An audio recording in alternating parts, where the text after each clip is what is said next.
Hey, salut les gars! Bienvenue dans un autre épisode de B est pour Build. Dans l'épisode d'aujourd'hui, notre objectif est de démarrer le moteur. Nous allons démarrer le moteur pour la première fois sur la Huracan. Restez à l'écoute. Nous allons être les premiers à démarrer un moteur LS dans une Huracan dans le monde.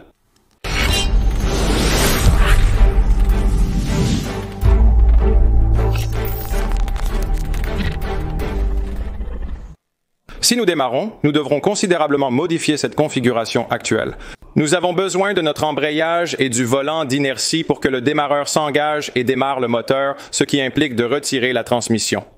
Nous devons également mettre notre joint dans notre collecteur et notre collecteur d'admission, ainsi que le corps de papillon. Donc nous devons faire beaucoup de travail, dont la première chose ennuyeuse est que nous devons défaire les conduites de carburant et gérer les gouttes de carburant. Et tout ce qui va avec nous, allons nettoyer tout cela. Et ensuite, nous devons aller de l'avant et retirer le collecteur d'admission, travailler sur cela dans une section. Et ensuite, nous devons retirer la transmission du moteur de la voiture et travailler sur cela dans une autre section.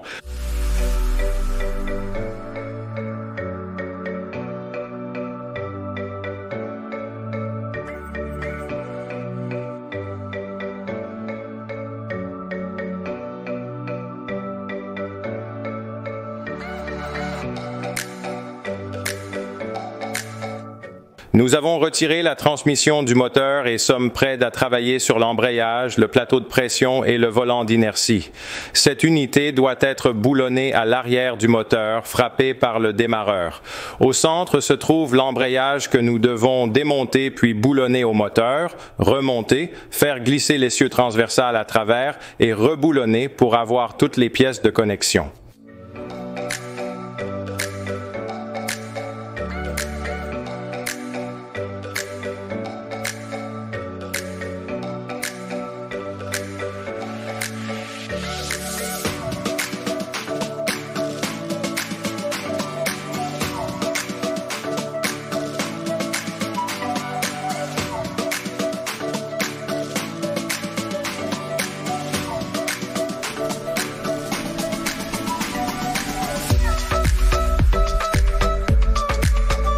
Nous avons un embrayage sur notre volant d'inertie et à l'intérieur de l'essieu transversal. Tout a été remis en place et boulonné dans le moteur. Ainsi, lorsqu'on actionne le démarreur, il fait tourner le moteur.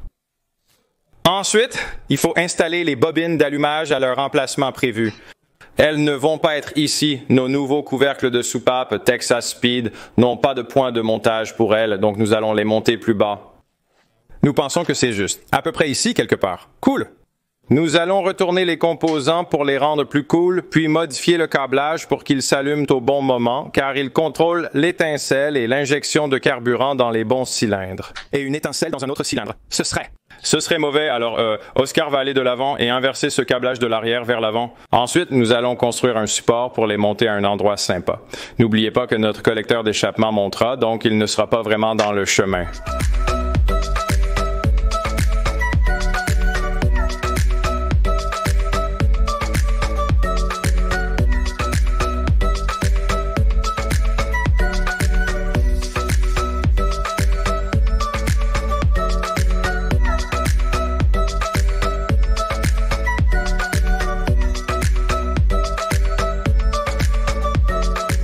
Nous avons monté les packs d'injecteurs et décidé d'utiliser un écrou. Et un boulon à travers le support du moteur juste là. Donc ils vont tous se monter assez bien comme ça. Nous allons remplacer tous ces fils par des plus longs. Ils vont tous être remplacés de toute façon. Pour le moment, c'est un écrou et un boulon. Lorsque nous remplacerons ce moteur par celui de Texas Speed, nous souderons les écrous à l'arrière pour un accès rapide en cas de retrait du moteur ou d'intervention rapide. Nous souhaitons faciliter le processus. Voici à quoi cela ressemble. C'est à quoi ressemble ce côté, c'est plus agréable, ils sont tous les deux assez parallèles, ils plongent tous les deux un peu pour suivre le longeron puis plongent vers le bas, c'est super. La prochaine chose qu'Oscar va faire, c'est qu'il est le roi du faisceau de câble ici, donc il va commencer à installer le faisceau de câble. Le collecteur d'admission dirige l'air vers les différentes pièces où il doit se connecter.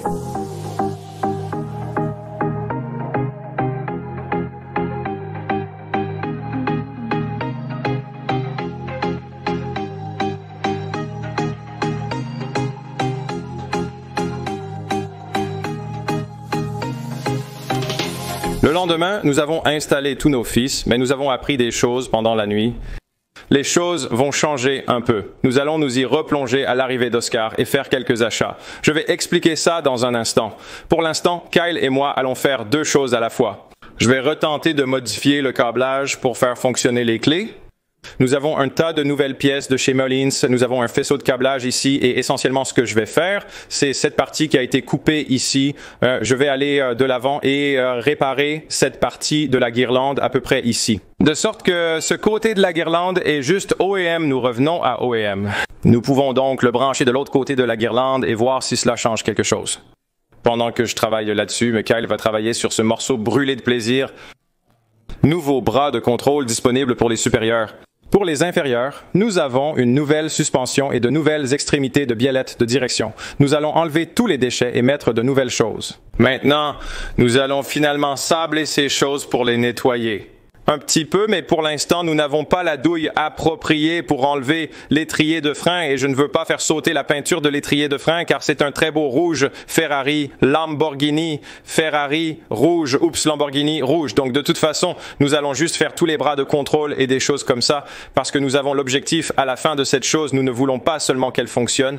Nous voulons non seulement que le moteur tourne, mais aussi que la voiture soit stable sur ses 4 roues. Donc nous allons travailler dur pour y parvenir. Kyle et moi allons nous mettre au travail.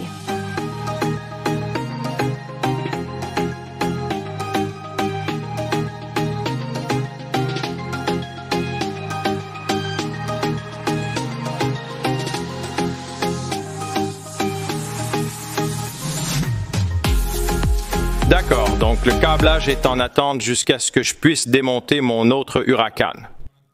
Nous avons bientôt des guerres de position, mais ce n'est pas une priorité élevée. Nous allons donc nous concentrer sur des choses plus importantes. Kyle travaille sur les bras de contrôle d'une des articulations. Il met les autres bras de contrôle sur l'autre articulation. Et ensuite, nous allons vous montrer notre suspension et l'assemblage de notre suspension ici. Oscar a tout câblé le moteur. Nous venons d'acheter de nombreuses pièces au magasin pour notre collecteur d'admission de Texas Speed. Il est prêt à être installé et possède de petites ouvertures pour ajouter différents accessoires si nécessaire.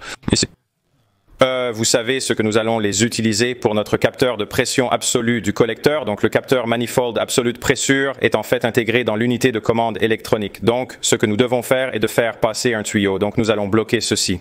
Bloquer ceci et cela en ajoutant un petit boulon là pour le blocage. Ensuite, nous ferons passer un tuyau d'ici. Oscar va souder un raccord de ligne rigide qui se connecte à un petit raccord en acier inoxydable qui s'y vissera. Nous visserons cela pour créer une ligne rigide allant au tuyau, puis vers notre unité de commande électronique qui indiquera la pression du collecteur. Donc il y a un vide au démarrage du moteur et c'est à ce moment-là que la suralimentation est lue et construite. Nous allons tout préparer puis examiner le collecteur sur le moteur.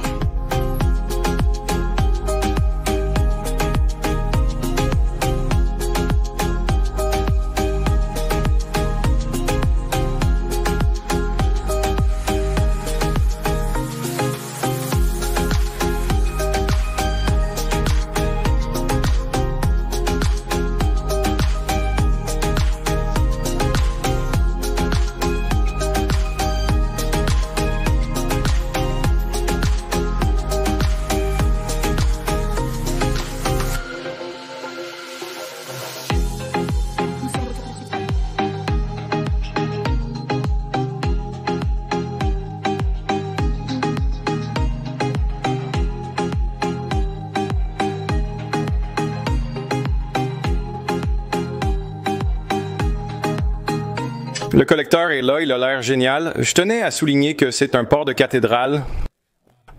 Des têtes, donc elles sont un peu en forme de fenêtre de cathédrale et celles-ci sont rectangulaires, donc elles ne vont pas correspondre, mais le rectangle a assez de chevauchement et nous utilisons l'ancien joint qui sera probablement correct pour notre essai. Avec cet essai moteur, nous voulons déterminer s'il démarre et si les cylindres s'enflamment dans le bon ordre. Les injecteurs et les cylindres qui s'enflamment tous dans le bon ordre, c'est ce que nous voulons découvrir car si nous nous trompions, nous pourrions endommager notre moteur Texas Speed qui vient d'arriver aujourd'hui et nous ne voulons pas que cela arrive. Donc c'est notre cobaye, c'est notre test. Mulet de test et nous allons nous assurer que si quelque chose va mal, cela se passe sur celui-ci. Donc, les prochaines étapes sont que nous allons aller de l'avant et exécuter notre signal de pression absolue du collecteur. Donc, ce sera un tuyau Coscara. Il passe par là, autour dans le pare-feu et jusqu'à l'unité de commande électronique. L'unité de commande électronique peut lire cela directement à travers cela. À travers ce tuyau, pendant que cela se produit, je vais mettre l'autre échappement. Donc cet échappement n'est pas destiné à cette application.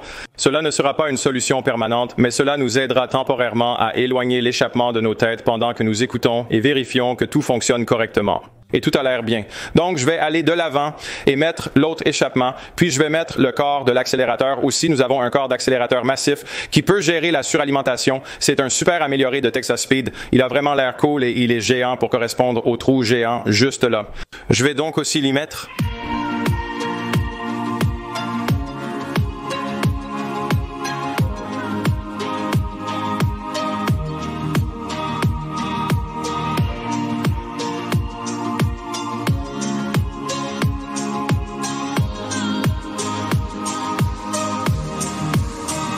Le moteur est en bon état. Le système de carburant est réinstallé et le faisceau de câblage est terminé. J'ai installé l'autre des collecteurs d'échappement inutiles. Et puis, j'ai mis le corps de papillon, donc c'est connecté ici. C'est un corps de papillon à commande électronique, sans câble visible comme sur d'autres LSV. 8S est déjà installé. Tout est bien fermé ici et Oscar a même branché le démarreur. Nous sommes donc très proches du but. Je dois maintenant me plonger dans le logiciel de l'unité de commande électronique Haltech pour réaliser deux tâches. L'une est de calibrer notre corps de papillon, car puisqu'il est commandé par fil, il est alimenté par l'unité de commande électronique en relation avec la pression de la pédale d'accélérateur. Ensuite, je dois programmer la taille de nos injecteurs pour qu'ils sachent leur dimension et comment les gérer. Ce sont deux nouvelles choses pour moi, donc nous pourrions voir quelques OK là-bas. De l'autre côté du progrès, il se passe des choses cool. Nos nouveaux bras de contrôle sont sur nos anciennes articulations. Nous sommes prêts à installer notre nouvelle suspension. Nous allons donc aller de l'avant et construire ces choses, mettre le ressort sur la suspension et les installer, les jeter ici, puis sur la voiture.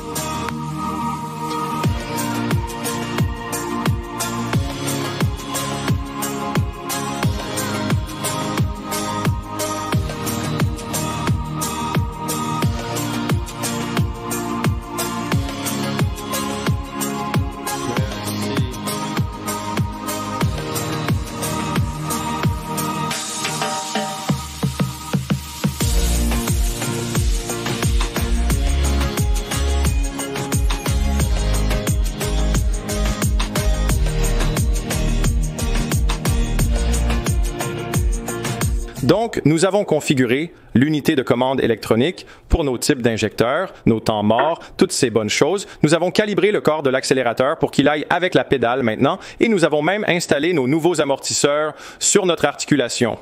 Et installé temporairement sur notre articulation, puis nous avons installé cette articulation et cet ensemble de bras de commande de ce côté. Maintenant, en venant de ce côté, nous avons eu un petit problème. Une entreprise, probablement sans le savoir, nous a envoyé un bras de commande plié. C'est un peu décevant car c'est la troisième chose incorrecte que nous avons reçue de cette entreprise. Mais bon, nous devons avoir cette voiture posée sur ses 4 roues si nous voulons pouvoir la pousser à Stance Wars. Donc, ce que nous allons faire est de la remettre droite à coups de marteau et de l'installer.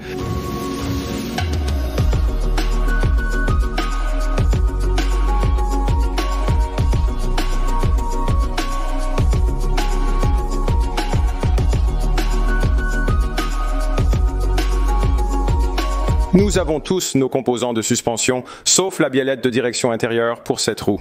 Nous devons en fait presser un coussinet et installer la bonne biellette de direction. Il manque donc la biellette qui maintient l'ajustement du pincement pour la roue, mais à part ça, notre configuration de suspension arrière est complète. Il y a aussi quelques réglages à faire avec ces ressorts. Ce sera la première fois que nous descendrons sur le sol pour voir comment tout se pose. Ce moteur est 100 livres plus lourd que notre moteur de vitesse du Texas, ce qui fera une petite différence.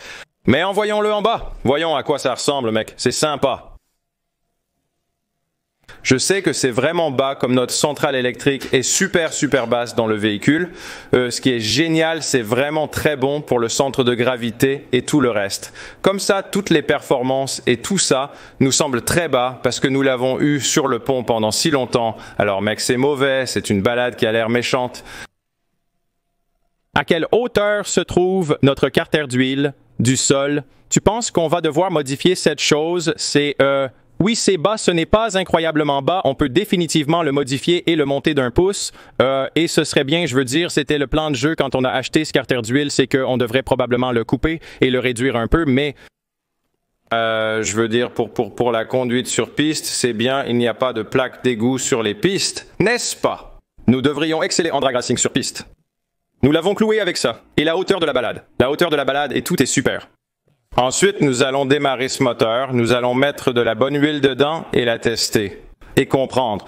Nous allons essayer de comprendre comment démarrer notre programme EQ correctement. Nous pensons avoir tout programmé correctement, ayant retiré l'échappement pour faciliter la vérification que nous obtenons de l'échappement des 8 cylindres.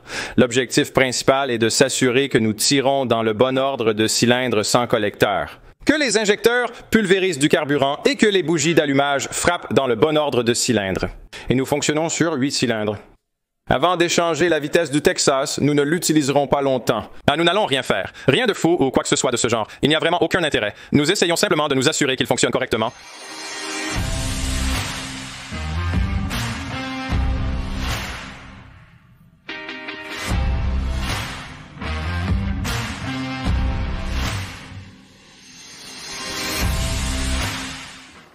D'accord, c'est l'heure d'y aller.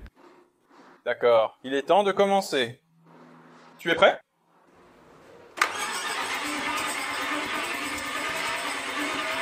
Peut-être que nous devrions essayer de le mettre en neutre.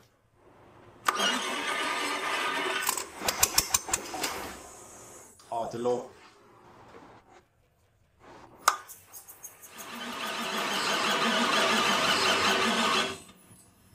D'accord, donc cela ressemblait à ce que notre batterie n'était pas à la hauteur pour démarrer ce moteur. Et nous avons regardé les spécifications dessus. Définitivement pas fait pour un moteur LS, donc nous sommes allés voler la batterie du chariot de vétérinaire et nous espérons obtenir un peu plus de démarrage rapide et nous pourrions être en mesure de faire démarrer cette chose.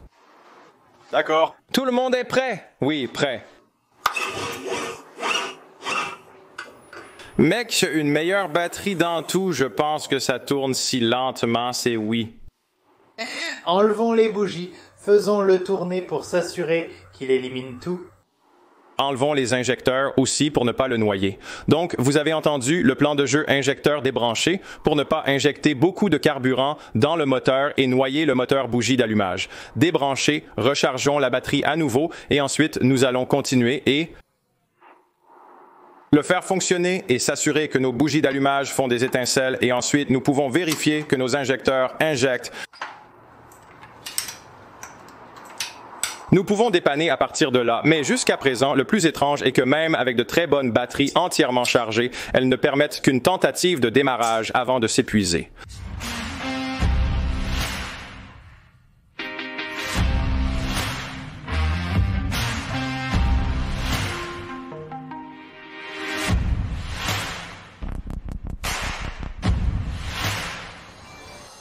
Kyle, tu seras sur le bouton d'arrêt. Oscar, tu seras responsable de vérifier le cylindre. Je serai le gars qui appuie sur le bouton de démarrage et qui regarde l'ordinateur.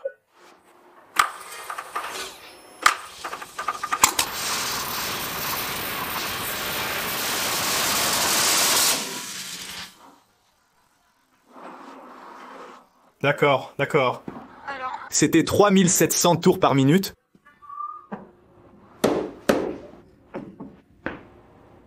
Ça. Peut-être un peu trop haut, là.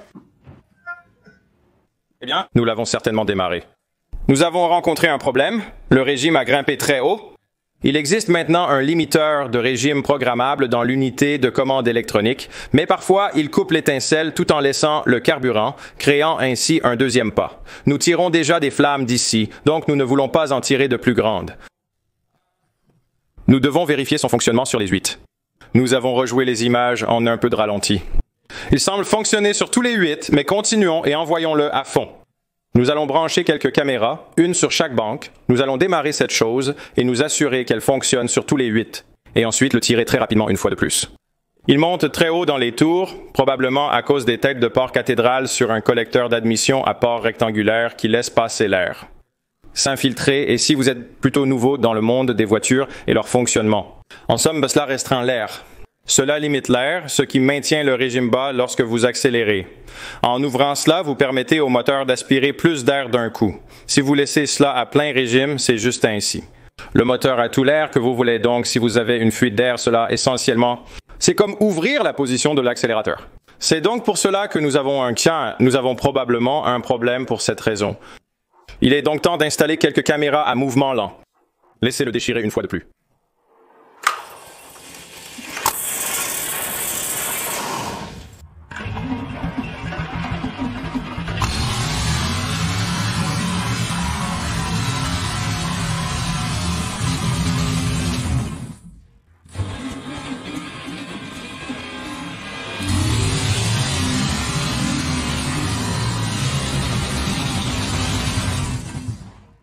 Cela fera l'affaire. C'est fantastique. Nous avons vérifié qu'il fonctionne parfaitement. Le timing semble être bon. Nous avons résolu le problème escompté. Nous nous amusons maintenant. Oscar veut remettre notre échappement de bateau ici pour entendre le son produit.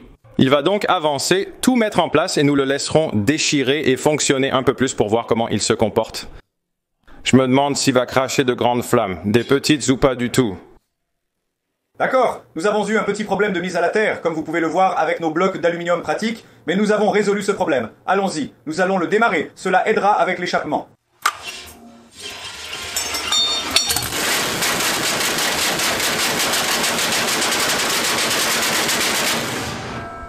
Trop de tours par minute, nous.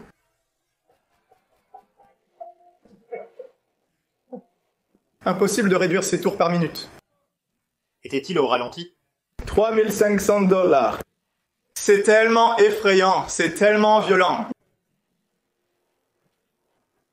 Je me tenais à l'écart. Et je ressentais encore des pressions fortes sur mon estomac. C'est terrifiant. On le ressent plus qu'on ne l'entend. Eh bien, c'était vraiment amusant. Nous avons réalisé notre première start-up. Je suis assez sûr de ce qui se passe. Comme nous l'avons souligné plus tôt, nos têtes ont un port de style cathédrale et un collecteur d'admission de port rectangle pour correspondre à notre moteur de vitesse Texas. Je pense que l'air glisse à travers là, ce qui provoque un ralenti beaucoup plus élevé. Environ 3500 tours par minute de plus, donc un chaos amusant, c'est sûr, c'est tout pour ce moteur. Cependant, dans le prochain épisode, celui-ci est retiré, le moteur de vitesse Texas. Entre nous avons un moteur LS de 1500 chevaux. Je vous dirai tout sur les spécifications, tout sur l'incroyable de cela. Et ensuite, nous l'installerons dans cette voiture. Et ensuite, c'est parti pour les guerres de position parce que nous allons être aux guerres de position. Seattle ce samedi, les gars, regardez-le sur mon Instagram si vous voulez plus d'informations. C'est sur mon Instagram, j'espère vous y voir, les gars. Une nouvelle ligne de marchandises sera lancée samedi. À Stunts Wars et lundi en ligne. Merci beaucoup les gars pour le soutien. N'oubliez pas de vous abonner. Je vous verrai bientôt. Pêche.